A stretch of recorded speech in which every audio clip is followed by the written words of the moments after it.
Elohim, we are going to read this article, The Truth About Feminism. While trying to keep the comments short, and basic purpose is just to read through it and see if we can learn anything from it. So the imperialist attack against Islam is many-faceted, and one of its main targets is Muslim women. The imperialism's attack on Islam, and one of the main targets is Muslim women. And why their target will become clear. So imperialist governments and imperialist agencies are agitating in Muslim countries such as Iran, Afghanistan, and Pakistan. Obviously, Pakistan is the country we are in, and these are the neighboring countries with we are closely related. So, such as Iran, Afghanistan, and Pakistan, to induce Muslim women to revolt against Islam, or at least the Orthodox Islam.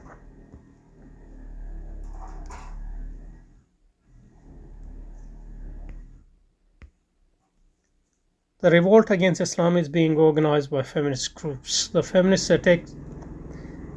Now, there's a bit of history here. The feminist attack on religion began centuries ago, with modernity, obviously, with capitalism, because we consider feminism as a very, very important and one of the most successful capitalist movements. So the feminist attack on religion began centuries ago, and its first targets were the holy nuns of the Christian church. Obviously, the first religious civilization which capitalism overthrew was the Christian civilization. Having almost destroyed the Christian social life world, feminism is attacking other religions, not only Islam, but also Hinduism and Judaism. Islamic social order depends crucially upon women. The Islamic social order is based on Islamic family, and Islamic family, the heart of Islamic family is Muslim women. That's why the Muslim community is known as the Ummah. And the word is derived from the mother. I guess it's more correct to say that Ummah and has same root, rather than Ummah is derived from The wives of the Prophet ﷺ are mothers of all Muslims. The first person to accept Islam and comfort the Prophet ﷺ was Sayyida Khadija Kubra alayhi salam. The first shaheed was Hazrat Sumayya, who was a woman as well, alayhi salam. Even today, the first person to invite the child to Islam is often his or her mother. So the role of mother and role of women is very important for Islamic family as well as Islamic social order. If a Muslim woman is corrupted,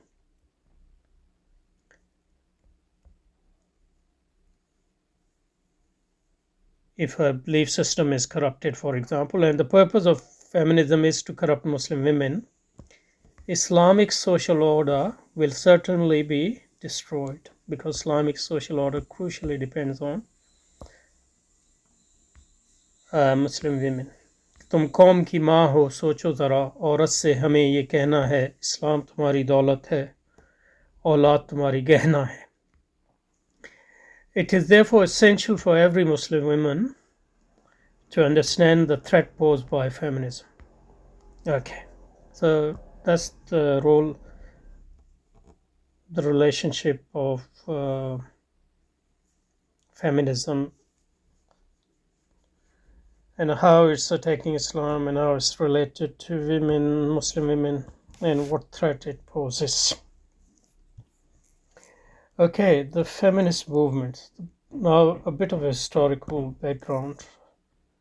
We'll just go through it quickly. We don't need to dwell on it too much. The modern feminist movement had its origins in the late 19th century. The first concern of this movement was the obtaining of voting rights for women in Europe and America. The movement gained impetus during the First World War, when millions of women in Europe had to seek employment as their husbands, fathers, and sons were on the battlefield. So, war and employment and women, these three categories are very important.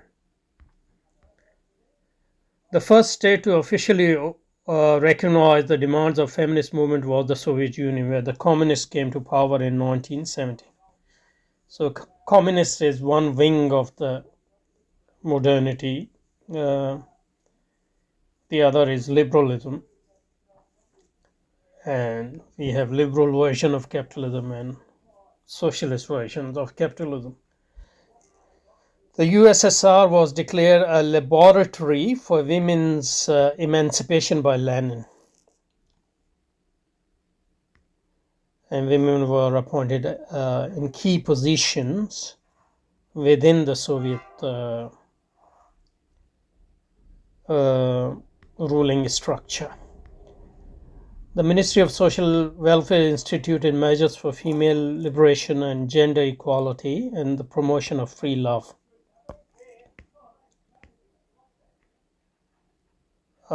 Basically, they tried, I think at least half-heartedly, they attempted to implement some of Plato's ideas in Republic. Attempts were made to abolish the Christian family. Homosexuality was legalized for the first time in modern history. The Communist Party established Office of Women's Affairs. The Red Army encouraged women soldiers to adopt masculine behavior patterns. The institution of motherhood was degraded and ridiculed.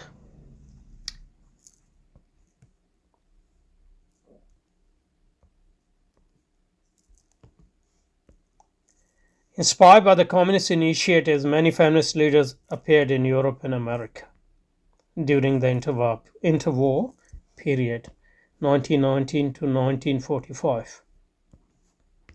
Here are some of the names. Many of them were lesbian and transsexuals. So the feminist movement was strengthened during the period of the Second World War, again war.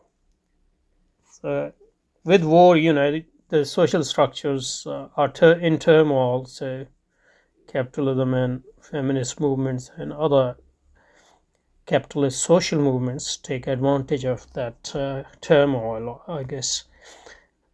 Especially in America, but its real takeoff occurred during the 1960s and 70s when sexual liberation took the form of a mass movement, and obscenity, pornography, and vulgarity utterly destroyed Christian morality throughout Europe and American societies.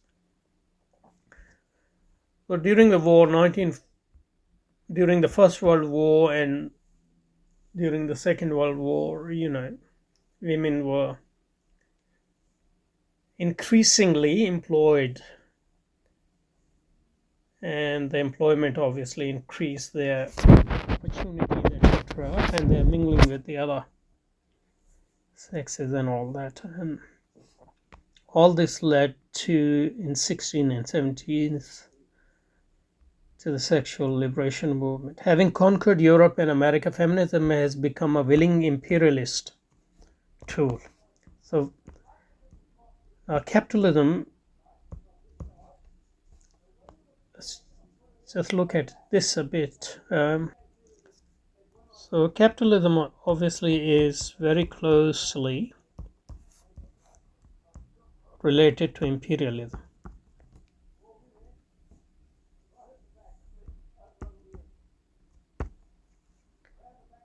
In fact, imperialism is the highest stage of capitalism, as Lenin and other researchers on imperialism has demonstrated.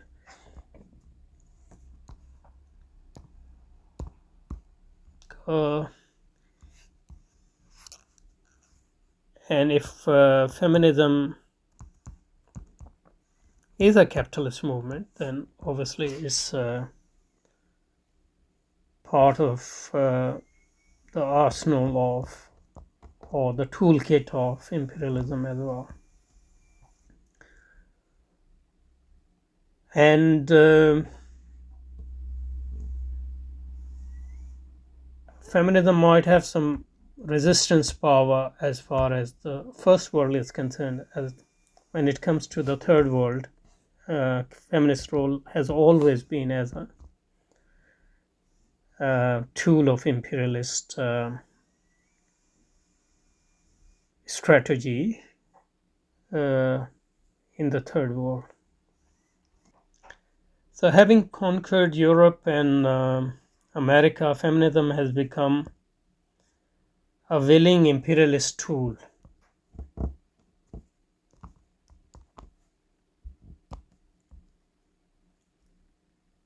It is destroying Indian, East Asian, and Latin American societies through their penetration by imperialist media, imperialist finance, and other forms of imperialist soft power.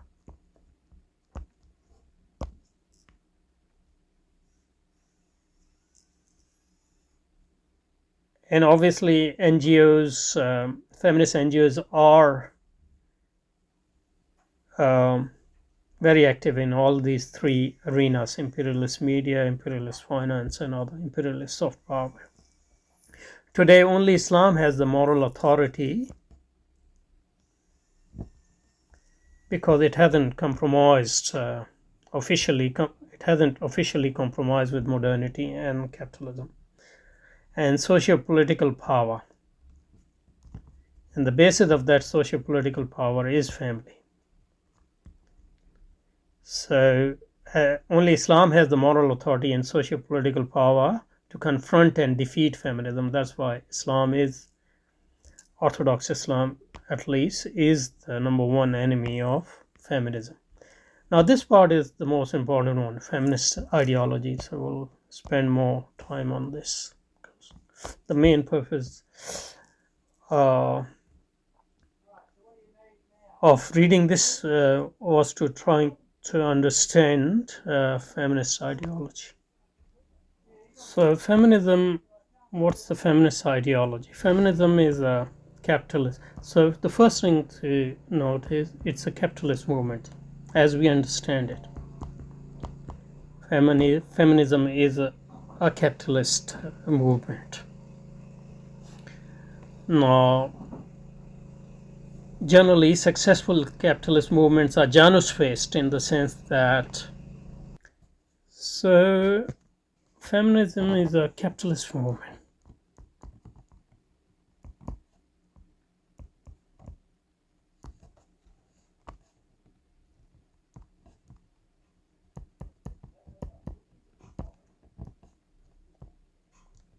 And like all the successful capitalist movements, it is Janus-faced in that successful capitalist movement like labor movement, for example, that's the other successful capitalist movement. So they have resistance potential against capitalism.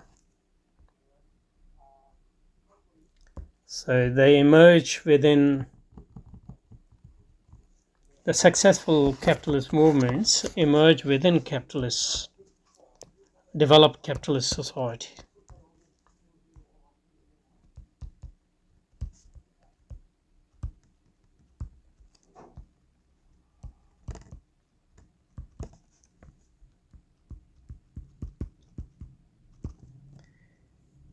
And they are gender space in the sense that they have two aspects. The first, they have a resistance. They have a resistance potential against capitalism, like labor movement. But capitalism basically, but they also have potential to become part of capitalism. And the way capitalism makes them part of capitalist movement is through turning them into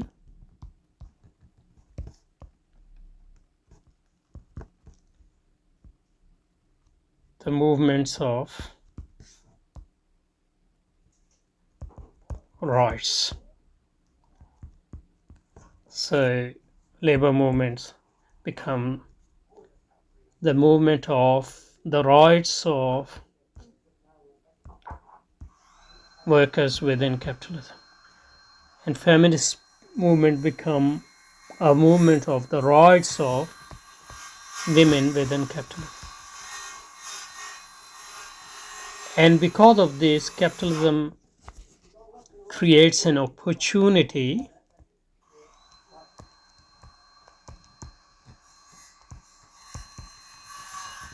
to incorporate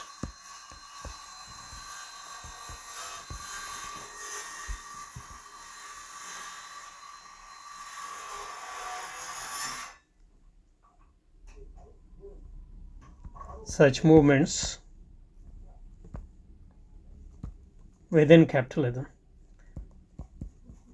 And capitalism does this through granting them rights.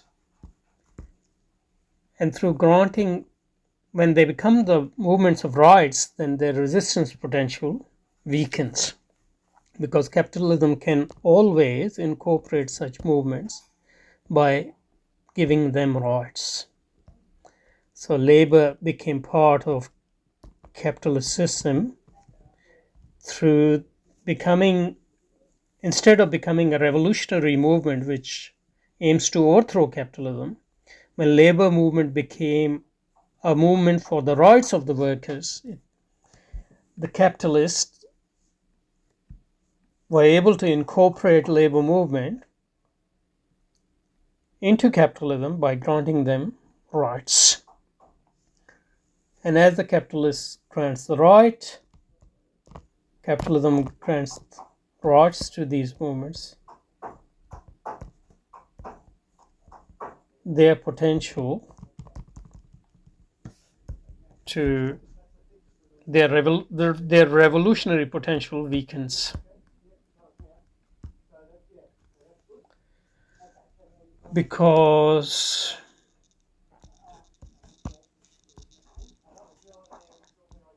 when you achieve those rights, then you're able to enjoy some of the benefits of capitalism. So your willingness and your ability to wage revolutionary movements against capitalism become weaker. The same happens with the feminist movement as well. Feminist movement also have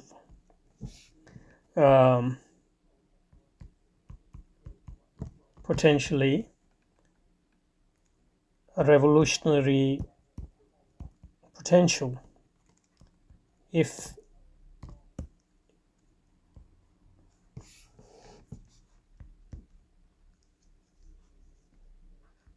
it had a potential to wage a revolutionary struggle against capitalism. But by becoming a movement of the rights, the movement which seek rights for women, feminist movement loses its revolutionary potential and eventually become part of capitalism. And by becoming part of capitalism, it becomes also part of imperialism, and partially it justifies its resistance credential through waging the pseudo radical movements within the third world, within the non-developed world, or within the non-capitalist world, or within the semi-capitalist world. But resistance movement in those radical movements in those parts of the world are acceptable for capitalism, because there the target of capitalism is first to destroy the traditional structures, and feminist movement is a great tool for destroying the traditional social structures, especially families. And that's what feminism is doing throughout the third world, and increasingly trying to do within the Muslim world as well. So feminism is a capitalist onslaught on religion and all traditional ways of life. Through feminist initiatives, capitalism seeks to commodify women's labor. And that's here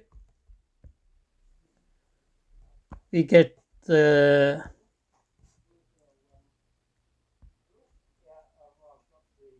great potential of the feminist movement for capitalism. Because what capitalism tries to do is the commodification of all sorts of activities within a society. And commodification is a process through which capitalism converts any object into a source for the purpose of generating a surplus, that is, accumulation for the sake of accumulation, because capitalism is about accumulation. Yeah. And commodification means that object has become whatever that object is, whether labor or matter or a woman or her body, as a source of generating profit, as a source of profit maximization, as a source of generating surplus, because through the generation of surplus you can generate more surplus and so on. So commodification is an important capitalist tool. And as you know, Marx starts his book on capital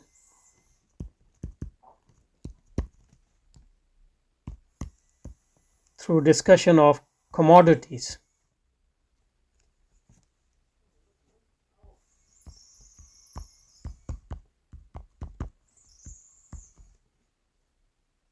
Because commodification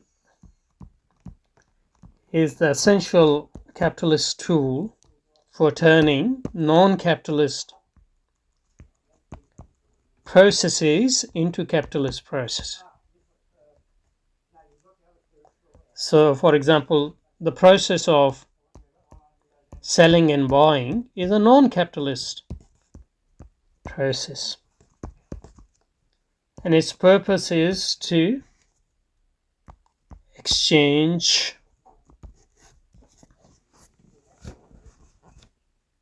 things to fulfill your socially sanctioned, socially and morally sanctioned human needs.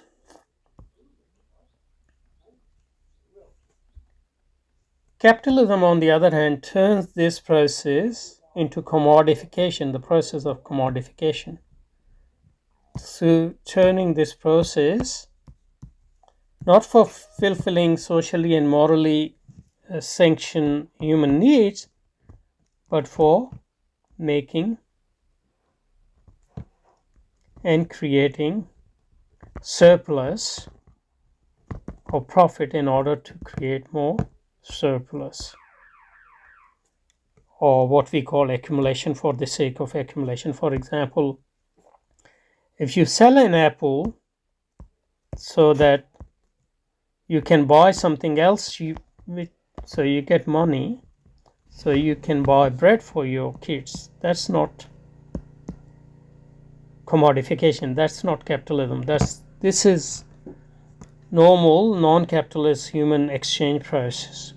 Apple is not commodity here, money is not a commodity here, bread is not a commodity here. This is a normal human process of exchange in order to fulfill socially and economically and morally sanctioned human needs. But when capitalism turned this into a process of commodification, what they do, you grow apple, you sell apple to get money, not to buy more bread, but to maybe sell more apple in order to get more money, sell more apple in order to get more money. And your purpose is so that this process can keep going on forever. Now you have turned this normal product, apple and money, into commodities. So they were normal human objects. Apple is a product, and money is a medium of exchange. You have turned all of these into commodity. This is a process of commodification, because now the purpose of Apple is not to get money so that you can get something else in order to fulfill your needs or the needs of your family, but the purpose of all this exchange has become to accumulate more and more. So you sell apple to get more money, and then you get more apple and sell them in order to maximization of profit or maximization of surplus, or creating surplus for the sake of creating more surplus. This is the process through which normal human objects are converted into the object of converted into commodities. So labor become commodity when its sole purpose is to create more in order to create more. And turning female, a commodification of female labor means that female labor and her body becomes commodities, become the object through which you create surplus in order to create more surplus. In other words, female labor become part of the process, this process of creating more and more surplus. When this happens, we say that female labor has been commodified. It has become part and parcel of capitalist system of accumulation or creating surplus. So commodification is a capitalist method for converting an object, labor, matter, into a source for the purpose of generating surplus. For over 5,000 years, until the beginning of the 20th century, women's labor was mainly outside the circuit of capital. The purpose of women's labor wasn't to create surplus. In the main, women labored, but they did not labor to produce surplus value. Like other human labor, the purpose was to fulfill socially and morally sanctioned human needs, the need of your family, the need of your kids, etc. According to 2019 estimates, about 1 million women have become capitalist wage slaves whose purpose is to create more surplus for the system.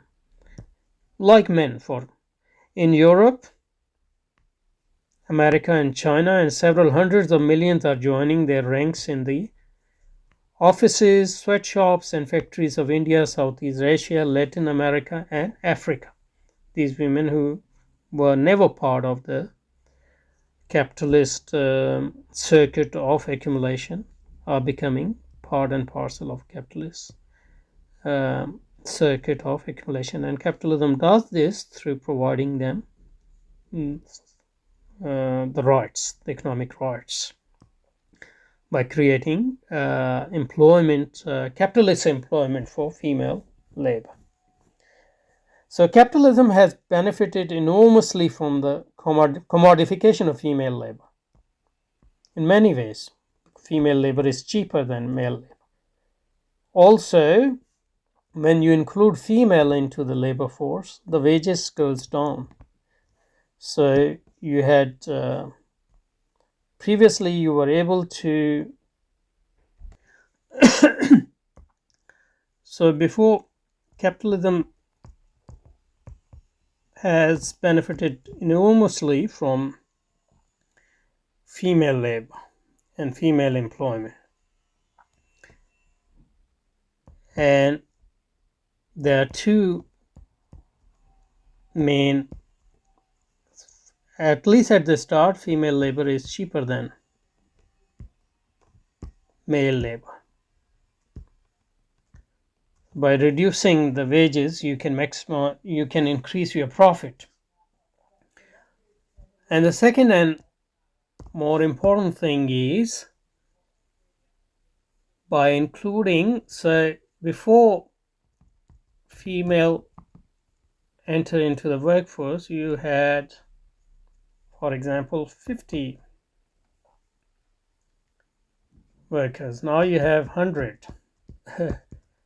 So this increase in the labor force, doubling of the labor force, depresses wages. So before, our family was able to survive on the wage of a father, for example. But now father works as well as mother works, and they still can't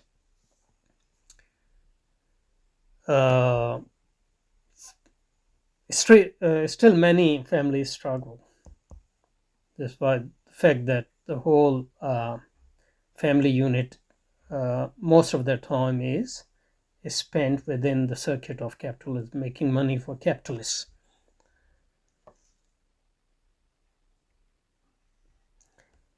And this is very important. Capitalism has benefited and is benefiting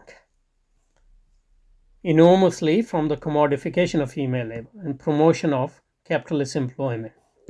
So obviously,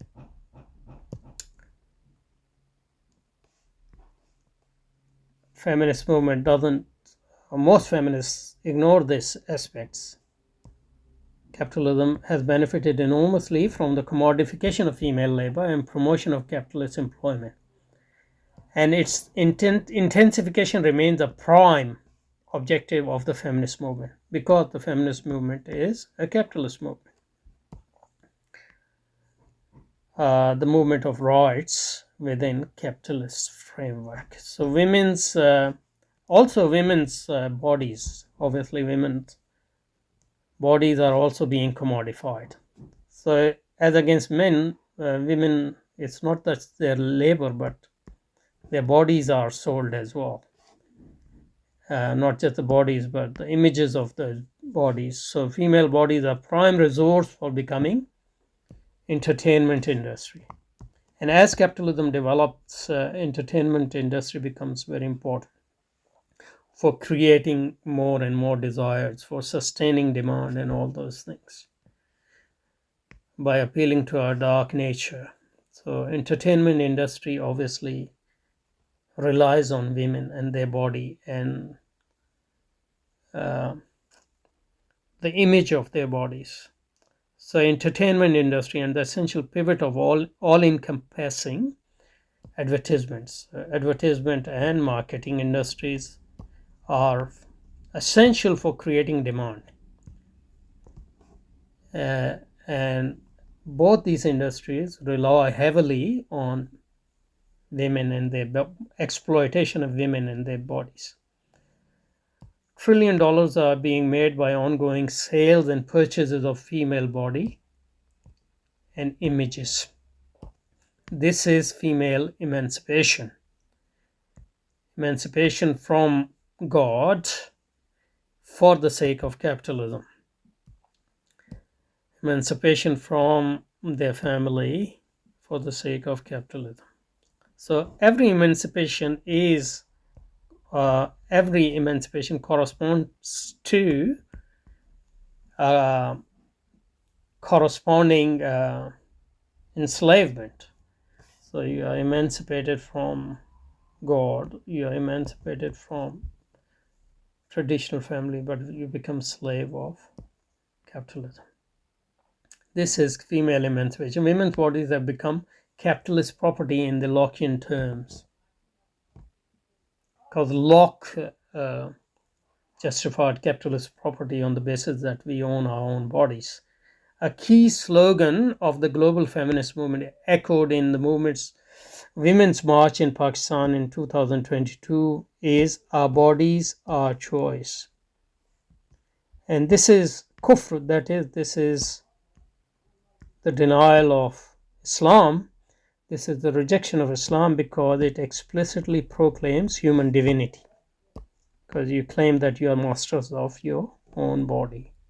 It denies that bodies belong to Allah and are entrusted to us for a short period as a sacred trust about we are accountable, we will be accountable. So capitalism cannot do this without making a Muslim woman forget this fact, and other women forget this fact, that they don't own their bodies. Their bodies are a trust. And even if you don't believe in a God, it doesn't make sense to say that you own your own body. Capitalist possession of female body is a manifestation of the corruption of the soul. So you say you own your own body and you have our body, then our choice. But obviously, by denying that bodies belong to Allah subhanahu wa ta'ala, you don't own your body, you just relegate them to or delegate them to shaitan. And obviously that's shaitan of capitalism or shaitan of accumulation. So capitalist possession of female body is a manifestation of the corruption of the soul. Capitalist subjectification of female consciousness is reflected in the social devaluation of the institution of motherhood and of private life in general. Bringing women to the public sphere amounts to the capitalist colonization of private life. So private life itself becomes a commodity on which million or billion dollar industries are based. The dissolution of the family, the devaluation of the marriage contract, the subsumption of love by sex, the glorification of sex, the dismemberment of the community, brotherhood, and the bastardization of the progeny. These are the outcomes of this